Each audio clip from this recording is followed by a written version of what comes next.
কুসুম দোলা কুসুম দোলা। কি ব্যবস্থা নেওয়াটা চাও তোমরা?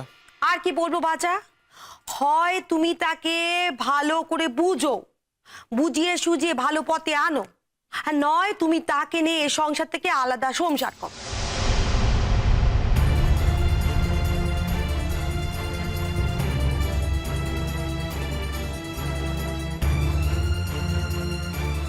কি বললে কাকিমণি?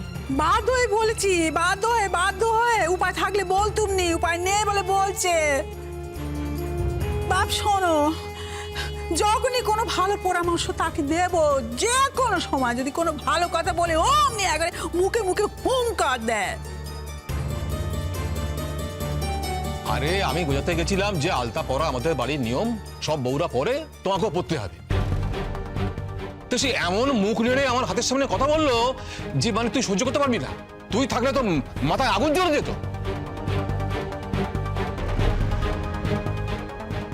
কিছু মনে করো না রণা, তোমার হয়তো খারাপ লাগতে পারে, কিন্তু প্রত্যেকটা সময় আমাদের চোখে আঙুল দিয়ে বুঝিয়ে দেওয়ার চেষ্টা করে যে আমরা কতটা অশিক্ষিত, কতটা মূর্খ এবং আমরা কিচ্ছু জানি না। আমরা সবাই গৃহভূত, ও একা শিক্ষিতা, মডার্ন, আধুনিকা, এবং সব সময় আশ্চর্যভাবে ও একদম ঠিকটা জানে না। দেখো, আলতা পড়তে কারোর ভালো নাই লাগতে পারে, বিয়ের আগে আমিও আলতা পড়তাম না, আমার আলতা পড়তে ভালো লাগে না, কিন্তু যে বাড়িতে বিয়ের পর আমি এসেছি, যে বাড়িতে আমায় থাকতে হবে, সেই বাড়ির লোকেরা যদি একটা ছোট্ট ইচ্ছে প্রকাশ করে যে বৃহস্পতিবার সমস্ত বাড়ির বউয়েরা আলতা পড়বে, তাহলে আমি সেটাকে রেসপেক্ট করতে শিখেছি। চুপচাপ লোকেদের ইচ্ছে পূরণটা আমি করেছি, আমি আলতা পরে নিয়েছি। আমি কিন্তু অসভ্যতা করে, চিৎকার করে, বর্বরতা করে এ বাড়ির পরিবেশ নষ্ট করিনি।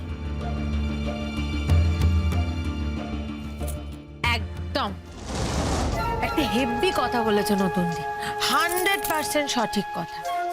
এবারে পরিবেশ না আর আগের মতো নেই, সেই বিয়ের পর থেকে যেরকম দেখছি একেবারে নষ্ট হয়ে গেছে, সব শেষ হয়ে গেছে গো নতুন দি, সব গেছে।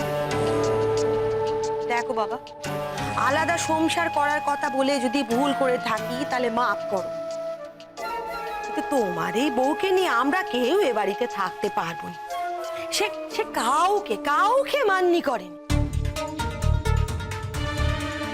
সে তোমার কাকামণিকে এমন অপমান করেছে, আমার ছেলের বউ যদি এমনটা করতো তাকে আমি মাটিতে পুঁতে ফেলে দিতাম।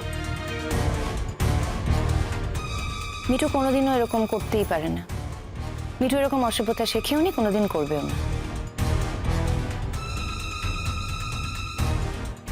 সে কোথায় এখন? সে আসার আগে আমি তোমাকে পরিষ্কার জানিয়ে দিচ্ছি রণ,